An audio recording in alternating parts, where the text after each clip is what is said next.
Bonjour, aujourd'hui je vais vous proposer un comparatif entre la Nexus 7 2013, donc celle-ci, la version donc avec l'écran Full HD, et l'iPad mini, le premier du nom, donc pas avec la version Retina.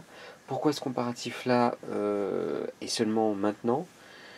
Tout simplement parce que on a eu l'iPad mini Retina qui a été annoncé. L'iPad mini a vu son prix baisser et surtout en occasion on arrive à un tarif de 250 € à peu près sur l'iPad mini 16 Go face à la Nexus 7 2013 qui vaut le même prix grosso modo mais en neuf à 229 en prix de base en 16 Go et 269 en prix version 32 Go. Ce qui permet de voir est-ce qu'il faut mieux acheter un iPad mini d'occasion, voire neuf, ou une Nexus 7 neuve, en l'occurrence, vu que le tarif va être quasi similaire, surtout sur de l'occasion par rapport au neuf. Donc on va commencer d'abord avec la prise en main. Alors les deux tablettes, comme vous pouvez le voir, elles n'ont pas tout à fait la même dimension. Donc si vous regardez, la grosse différence au niveau de la hauteur, c'est la même chose, quasiment, vous avez quasiment la même hauteur. La différence, c'est à ce niveau-là où vous avez une plus grosse différence. Donc grosso modo, vous mettez votre pouce en plus ou en moins si vous avez déjà l'une ou l'autre des deux tablettes. Pourquoi il y a cette différence-là? Tout simplement parce que là-dessus, sur cette tablette-là, vous avez un écran de 7 pouces et sur celle-ci, 7,9 pouces. Alors pour la prise en main, au niveau du poids, il y a très peu de différence franchement entre les deux, au niveau du ressenti, au niveau d'un point de vue spécification aussi, mais alors on va faire un tour du propriétaire. Donc là vous avez un iPad mini, donc c'est un 32 Go, mais ça on verra après la différence. Donc vous avez à l'arrière, vous avez une finition en aluminium, à l'avant en verre, là c'est la version blanche, vous avez le bouton Home qui est là, les boutons de volume, et là vous avez un petit bouton qui vous permet soit de couper le son, soit, s'il veut bien me faire la mise au point, il a du mal, voilà, il va mieux, soit de couper la rotation, de supprimer la rotation autour de l'écran, ce qui est très pratique. Et là vous avez le bouton Power. Vous avez aussi le capteur photo. Bon, moi sur une tablette je trouve ça inutile. Vous avez la petite marque Apple, hein, certains aiment bien. On verra ensuite l'écran. Sur la Nexus 7, on a grosso modo la même chose. Donc vous avez les boutons de volume. Vous n'avez pas le bouton pour soit couper le son, soit changer comment s'appelle, la rotation automatique. Mais par contre, vous avez le bouton Power qui est là, ce qui est plus pratique parce que si vous tenez en main votre tablette, vous avez le doigt qui est plus près là que d'aller là. Vous avez beaucoup plus de difficultés. Alors le dos, c'est un dos en plastique, c'est pas de l'aluminium. Mais par contre, c'est un petit peu rugueux, un petit peu peau de pêche, je sais pas trop comment décrire les choses comme ça. Et ça fait une meilleure prise en main, je trouve. J'ai moins l'impression que ça va glisser qu'avec de l'aluminium, comme vous avez sur l'iPad mini. Ce qui est mieux. Bon, là, vous avez la marque Nexus, l'appareil photo. Donc, dernière chose sur le design. Donc, vous avez le port de connexion qui est au même endroit. Donc là, vous avez un port Lightning propriétaire, et là vous avez le port micro HDMI. L'avantage c'est que vous avez plus facile de trouver un chargeur ou de le brancher sur l'ordinateur que d'avoir obligatoirement un port Lightning. Dernière petite chose, alors au niveau du son, alors sur la Nexus 7 vous avez du son stéréo avec un haut-parleur là et un haut-parleur là, alors que sur l'iPad mini, vous avez que le haut-parleur qui est présent là. On verra après pour la suite. Alors au niveau de la prise en main, pour continuer sur la prise en main, si vous regardez, je peux le tenir, j'ai pas forcément des grandes mains, je peux tenir la tablette à une main sans trop de soucis, déverrouiller, reverrouiller, c'est assez facile. Je trouve que c'est pratique. L'iPad mini, alors déjà j'ai plus de mal à le prendre en main, je peux pas. Il faudrait vraiment que je le mette comme ça, que je plie mon poignet. Je ne peux pas, je suis obligé de le tenir comme ça, c'est moins pratique. C'est un peu plus grand, Donc après, il faut au niveau du choix, mais au niveau de la mobilité, finalement, je préfère la Nexus 7. Alors que je vous dis franchement, quand la première Nexus 7 est sortie, j'ai préféré largement l'iPad mini. Mais là, pour avoir testé, sachant que la nouvelle Nexus 7 a des bords un peu amincis là, elle est un peu plus légère et c'est quand même mieux qu'avant. Alors ce que vous pouvez voir tout de suite, ce qui est la marque de fabrique plutôt chez Android, qui n'est pas, c'est que là, vous avez une petite LED qui clignote. C'est la LED de notification qui vous dit quand vous avez des messages, des choses comme ça, ce qui est quand même assez pratique, moi je trouve. Donc voilà sur la partie prise en main. De toute façon, dans la description du test, je vous mettrai le lien vers le test écrit avec certains commentaires en plus dessus. Alors l'écran, alors la principale nouveauté là-dessus, sur la Nexus 7, sur la version 2013, c'est l'écran Full HD. Alors certains disent oui c'est pas obligatoire, ça va dépendre de votre utilisation. L'écran Full HD va vous servir surtout si vous lisez pas mal. Si vous jouez, ça va dépendre des jeux, si vous en traitez ou pas, mais si vous lisez énormément, si vous utilisez cette tablette là pour lire, que ce soit celle-ci ou celle-ci, le Full HD est vraiment un plus. C'est pour ça que l'iPad Retina est un plus, c'est ce que attendaient pas mal de gens. Après j'en parlerai dans la conclusion. Là-dessus, vous avez toujours un écran, ce qu'on pourrait appeler HD. Donc du coup, c'est tout à fait lisible, mais les caractères sont beaucoup moins nets. Donc on va voir rapidement. Alors, hop là. Donc, je sais pas si on va voir vraiment la différence. Donc là, bon, les icônes n'ont pas la même taille.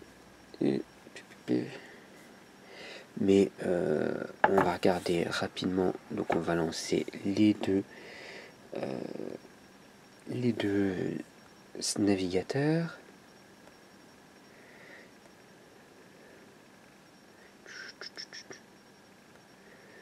Voilà, on va sur mon blog. Donc, on verra après au niveau de la puissance. Hein.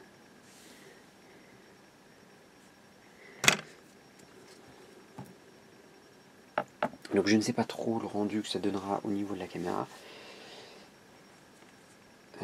Sachant que, alors, première différence que vous pouvez voir à la caméra, donc c'est un peu difficile à montrer, c'est la taille d'écran.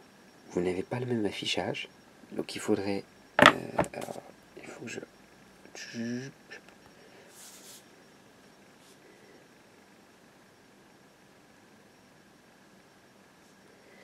Pour avoir le même affichage entre les deux, le même affichage, même présentation, il faudrait que je me mette comme ça pour avoir le même affichage. Donc vous voyez que la taille d'affichage est quand même moins importante au niveau de la largeur. Alors pour naviguer sur internet, on peut se demander si c'est pas plus gênant. Personnellement, moi ça ne me dérange pas, pas plus que ça. Alors on va se remettre comme ça. Donc je vais vous montrer d'abord sur l'iPad mini. Alors, je ne sais pas trop ce que ça va donner. Donc là, vous voyez alors l'écran. Je peux zoomer. On va voir ce que ça donne.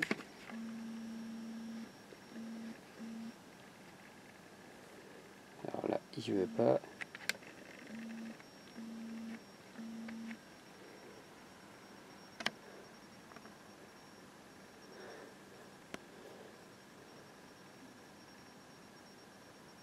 Donc c'est assez difficile de montrer. Et là, vous avez une finesse.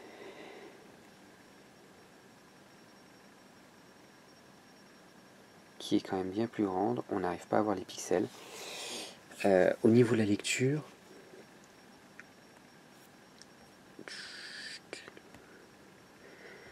je vais voir si je peux vous mettre un article pour voir la différence d'écriture.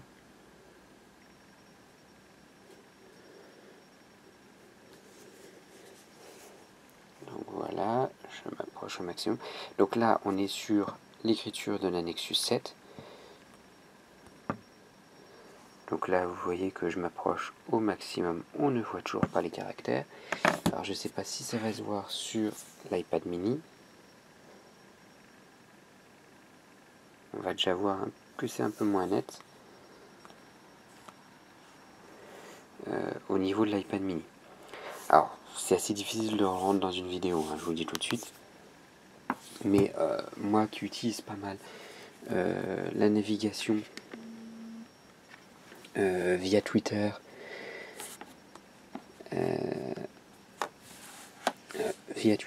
et via Internet, franchement la différence est quand même assez importante. Et je préfère largement l'écran de la Nexus 7. Alors au niveau de l'utilisation pour Internet, comme je vous l'ai montré, c'est plus difficile sur certains sites. S'ils ne sont pas forcément adaptés de la même façon. Après on va aller sur un autre site, on va aller sur Amazon. Je suis pas de partenaire avec eux, mais pour voir la surface d'affichage, la différence. Alors par contre, j'ai l'impression que la luminosité, oui, je l'avais diminuée. Donc vous n'avez pas exactement la même chose à afficher, mais si vous regardez, si un site est adapté, c'est plus petit sur la Nexus 7, mais vous arrivez à avoir le même affichage. Au niveau de la hauteur, si vous regardez, vous avez exactement, c'est un tout petit peu plus haut sur l'iPad, parce que vous avez, alors ce qui est bien et ce qui est pas bien sur Android, c'est que vous avez cette barre là. Alors cette barre là permet d'avoir les boutons, ce qui est ouvert et compagnie. C'est très pratique, mais par contre vous perdez une partie de l'affichage. Alors ce qui existe, voilà, vous pouvez le mettre en routant votre tablette, donc c'est l'avantage. Donc là, si on regarde là-dessus, vous avez du mode plein écran, et au niveau de la hauteur, vous avez quasiment la même chose. Vous avez même la même chose puisque de toute façon vous avez la barre là qui gêne. Donc vous avez exactement le même affichage. Alors vous n'avez pas les mêmes choses d'afficher en elle-même, mais sur la partie supérieure vous avez les Kindle et vous avez la pub pour Tor. Et si vous regardez, alors on va se mettre sur la partie là. Donc voilà la lecture que vous avez. Et là la lecture que vous avez. Franchement, c'est tout à fait lisible sur celle-là. Et de toute façon, vous pouvez zoomer de la même manière. C'est pas gênant du tout. Donc voilà sur l'écran. Donc vous perdez quand même une partie de la taille là-dessus, mais vous avez une meilleure prise en main. Donc c'est en fonction de vos goûts. Par contre, vous gagnez au niveau de la précision de l'écran, au niveau de la lecture, sur Twitter et autres, sur Internet. Si vous lisez des livres, c'est aussi un plus là-dessus. Donc pour terminer le test de l'écran, j'ai téléchargé donc un livre sur la boutique Kindle, ça n'a pas trop d'importance. Là on voit une différence de taille au niveau de l'écran, parce que là l'iPad prend vraiment toute la taille d'écran, et on a cette partie là qui est moins grande, du coup on a quand même plus d'affichage sur l'iPad mini. Alors après, comme je disais, pour lire, vous pouvez lire comme ça avec la Nexus 7. Sur l'iPad mini, vous êtes obligé de lire comme ça.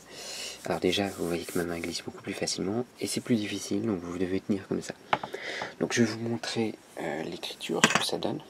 Donc voilà, sur l'iPad mini, donc en zoomant un petit peu. Donc je sais pas trop ce que ça va donner à la caméra, mais dans les faits, c'est pas trop mal, hein. Mais c'est pas excellent non plus. Alors que là, c'est vraiment un plaisir pour lire. Vous lisez beaucoup mieux, vous pouvez zoomer. C'est toujours net, on voit aucun pixel. Alors la différence, c'est que là, on a moins de largeur, donc du coup, on a moins de texte qui est affiché sur la longueur. Est-ce que c'est gênant? Pas forcément. Pour la lecture, ça fait vraiment la lecture comme un livre normal. Personnellement, moi, ça ne me gêne pas du tout. Ça vous fait plus de pages à lire, mais pas plus de contenu à lire. Voilà sur l'écran. Alors, comme je l'ai fait dans le test, j'ai fait des points positifs, points négatifs. J'ai fait une notation. Donc, sur la prise en main, j'ai préféré la Nexus 7. Sur l'écran, pareil, au niveau de la qualité d'écran, même si je perds un petit peu au niveau de la taille d'écran, je préfère avoir du Full HD qui est quand même bien mieux. Maintenant, la puissance et la réactivité de la tablette. Alors, ce qu'il faut savoir, c'est que là, vous avez encore un processeur dual-core sur cette tablette-là, qui est quand même d'un an, donc qui pourrait correspondre à l'ancienne tablette Nexus 7. Là, vous avez le nouveau processeur quad-core. Donc, l'avantage de ce processeur, c'est qu'il est quand même plus rapide que ce qui existait avant. C'est fluide, il n'y a pas de souci entre les deux tablettes. La Nexus 7 est un peu plus fluide. Il n'y a pas de souci là-dessus, et surtout depuis iOS 7 sur l'iPad, où je trouve que c'est pas génial et qu'on perd un petit peu au niveau fluidité par rapport à ce qu'on avait avant, notamment sur l'iPad mini. Peut-être que sur le Retina ça sera mieux, mais là on parle vraiment de l'iPad mini et moi je préfère la fluidité là-dessus. Par contre, gros défaut, c'est que là vous avez un processeur S4 Pro. Donc le S4 Pro, l'inconvénient de ce processeur là, c'est la même chose que le S600, c'est qu'il chauffe énormément. Donc du coup, comme vous utilisez pas mal la tablette, en jeu, en photo, choses comme ça, là ça va pour l'instant, vous avez la partie arrière qui est relativement chaude, donc si vous jouez comme ça, vous êtes gêné rapidement. Alors, par contre, ce qui est bien, c'est que je ne sais pas comment ils ont fait le système de refroidissement, mais ça chauffe, mais ça refroidit très vite, alors que sur un Nexus 7 ou un Galaxy S4, c'est pas du tout la même chose. Donc au niveau puissance et réactivité, je mettrai les deux ex-aequo parce que la puissance qui est accrue là-dessus fait que la tablette chauffe plus et c'est plus agréable, je trouve, d'utiliser là-dessus. L'autonomie. Maintenant, parce qu'on a deux tablettes qui sont axées sur la mobilité, alors là, il n'y a pas photo. Grosso modo, en utilisation classique sur l'iPad mini, je tiens 3 jours. Sur la Nexus 7, je tiens 2 jours grand maximum. Alors j'ai pas testé des ROM alternatives, Cyanogen et compagnie qui ont l'air d'améliorer la batterie, mais quand vous prenez la tablette, vous voulez pas la bidouiller ou autre chose, que vous voulez une tablette simple, celle-ci, elle va manquer un peu d'autonomie. Alors après, tant que vous tenez une journée, vous la rechargez tous les soirs, c'est pas gênant, la recharge est assez rapide, vu que c'est un câble normal, micro USB, si vous êtes en déplacement, vous pouvez le recharger à peu près n'importe où, sur un portable. Un portable suffit d'avoir le câble, pas besoin d'avoir le chargeur, ce qui est quand même un avantage. Donc là, on arrive, si on met des points, donc 1,5 pour cette tablette-là, pour l'iPad mini pour l'instant, et 2,5 points pour la Nexus 7. Alors maintenant, ce qui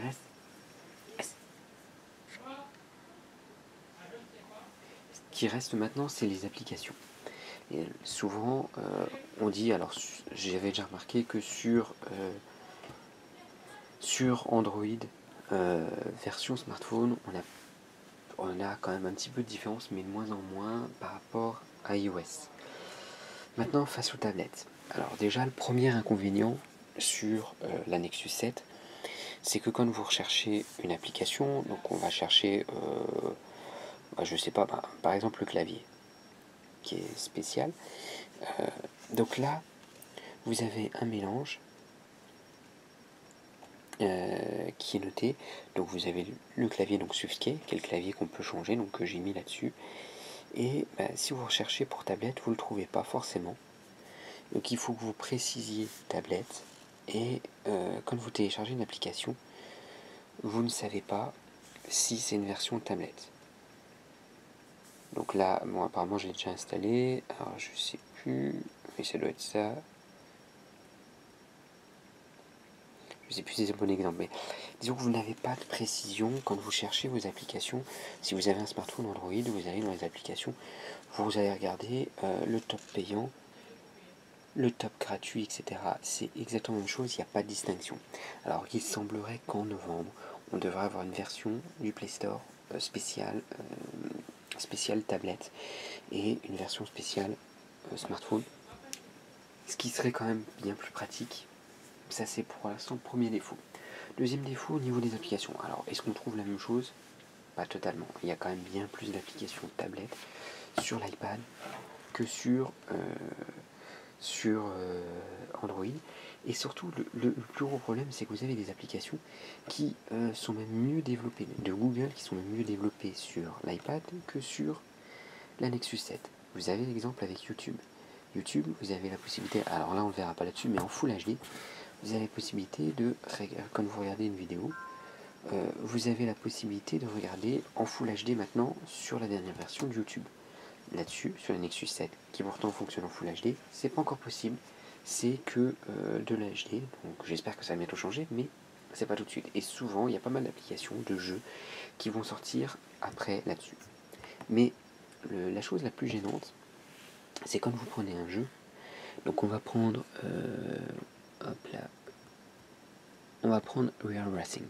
Donc là, je le rappelle, on a une tablette Full HD.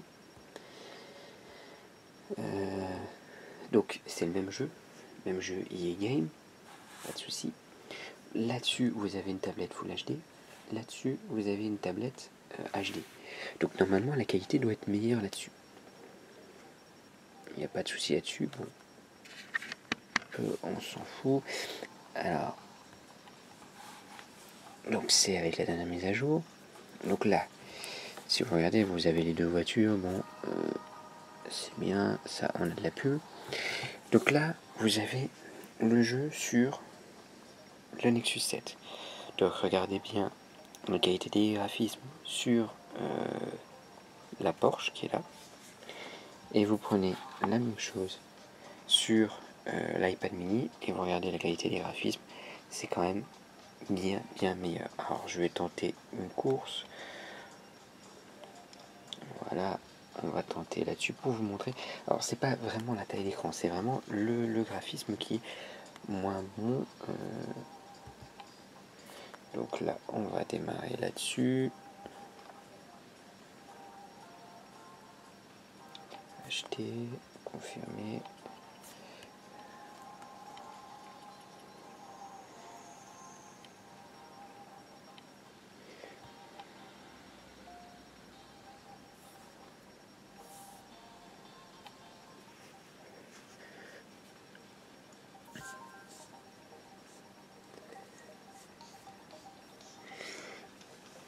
Donc là, voilà les graphismes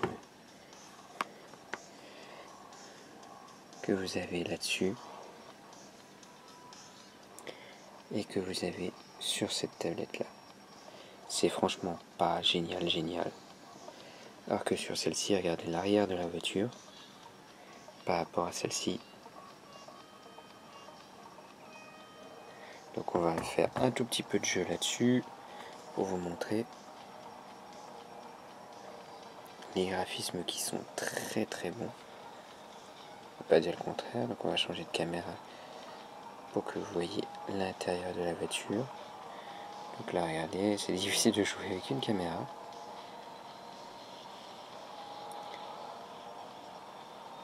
Les graphismes sont très bons. On va dire le contraire. Voilà.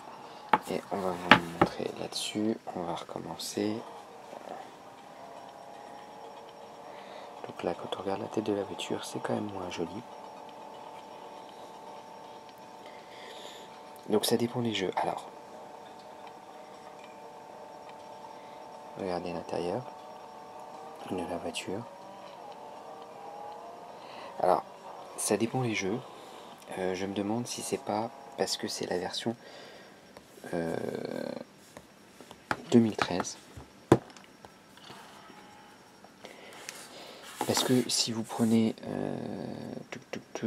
Deer Hunter, donc le jeu 2014 qui marche pas mal, qui est pas mal joué par les gens, donc on va aller faire une petite partie. Donc au niveau du jeu, bah, franchement, entre les deux, sur la Nexus 7, c'est bien mieux sur Deer Hunter. Donc déjà, si vous prenez le départ, le Deer Hunter, je sais pas si ça se verra à la caméra, et là-dessus, l'écriture est bien mieux sur cette tablette-là.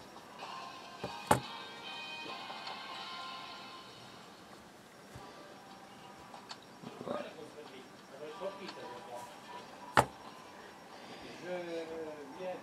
Donc là, voilà le jeu avec des graphismes pas trop mauvais, mais pas géniaux. On a du 720p, alors que si vous regardez là-dessus, vous avez des graphismes qui sont bien meilleurs.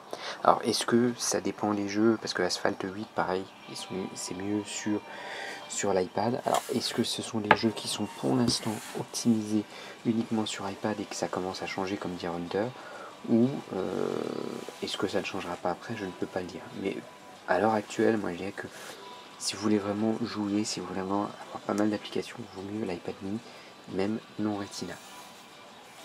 Donc ce qui fait que les deux tablettes arrivent à un score de 2,5 face à 2,5. Les deux notes sont similaires. Donc la question qu'il faut se poser maintenant, c'est quelle est la meilleure des deux tablettes. Au niveau des notes, on arrive à 2,5 par 2,5, donc la même note pour les deux tablettes. Ça n'a pas été fait exprès, hein, c'est tombé au hasard quand j'ai fait le test que je l'ai écrit. Je suis arrivé à la même notation. Ça va dépendre de ce que vous préférez. Au niveau de l'interface, vous aurez à peu près la même chose. Au niveau de l'écran, ce sera bien mieux sur celle-là, mais avec une plus petite surface d'affichage.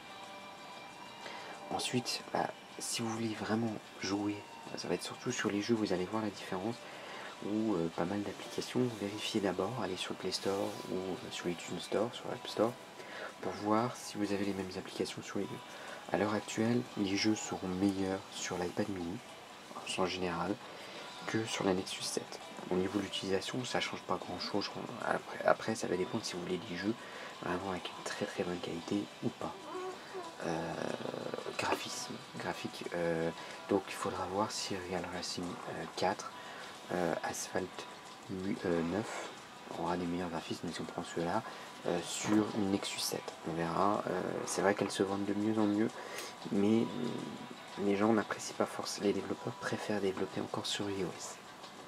Au niveau de l'autonomie, clairement, c'est mieux aussi sur l'iPad mini. Donc c'est à vous de choisir. Moi personnellement, j'ai choisi la Nexus 7 pour son écran de meilleure qualité. Vu mon utilisation, j'utilise 3/4 du temps pour Internet en mobilité et Twitter, voilà, les applications liées à Internet.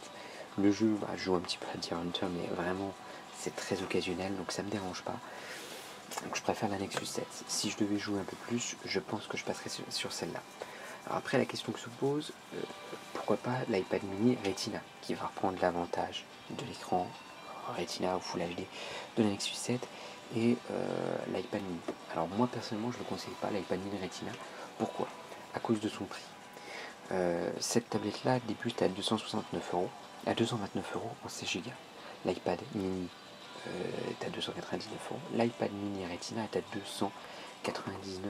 399€. Donc pour l'iPad mini Retina, vous avez quasiment 200€ de différence avec la Nexus 7. Ça ne vaut clairement pas le coup. Alors si vraiment ce qui vous intéresse, c'est de jouer avec votre tablette, c'est d'avoir pas mal d'applications, je vous conseillerais fortement de prendre l'iPad Air, qui vaut un peu plus cher, qui vaut 90€ de plus que l'iPad mini Retina, qui vaut 489€. Mais là vraiment vous allez avoir une expérience avec un écran de meilleure qualité, plus grand. Donc là-dessus, il n'y a pas photo. L'iPad mini Retina, surtout va être très rapidement rupture de stock, mais ne peut pas être comparé à la Nexus 7 d'un point de vue tarif. Alors moi personnellement j'utilise 32 Go, je préfère parce que quand vous mettez soit des films mais surtout des applications, vous êtes rapidement bloqué. Là-dessus, moi sur l'iPad mini j'ai 20 Go d'utiliser au moins, juste au niveau application. 32 Go, là-dessus ça vaut 40€ de plus comme modèle de base, donc que je conseille fortement vu que vous ne pouvez pas ajouter de mémoire sur la Nexus 7, il n'y a pas de port carte SD, donc je ferai un test ultérieurement de cette tablette là. Faut savoir que là vous allez être à 269€ et vous êtes à 489€ sur l'iPad mini Retina, ça fait 220€ de différence. 220 c'est déjà une belle somme, mais en plus on arrive quasiment du simple au double. Pourquoi? Un écran un peu plus grand et un peu plus d'applications, mais ça vaut vraiment pas le tarif. Donc voilà. Voilà pour terminer. Donc après c'est à vous de choisir et n'hésitez pas, si vous avez aimé la vidéo, de mettre un petit pouce vert, ça fait toujours plaisir. Et aussi de dire si vous avez hésité entre les deux tablettes ou si vous avez choisi l'une plutôt que l'autre, de mettre dans les commentaires pourquoi vous avez choisi ça, puisque j'ai pas la science infuse, hein. C'est un avis consommateur, donc si vous avez un autre avis différent du mien, il n'y a pas de souci. Je vous remercie. Au revoir.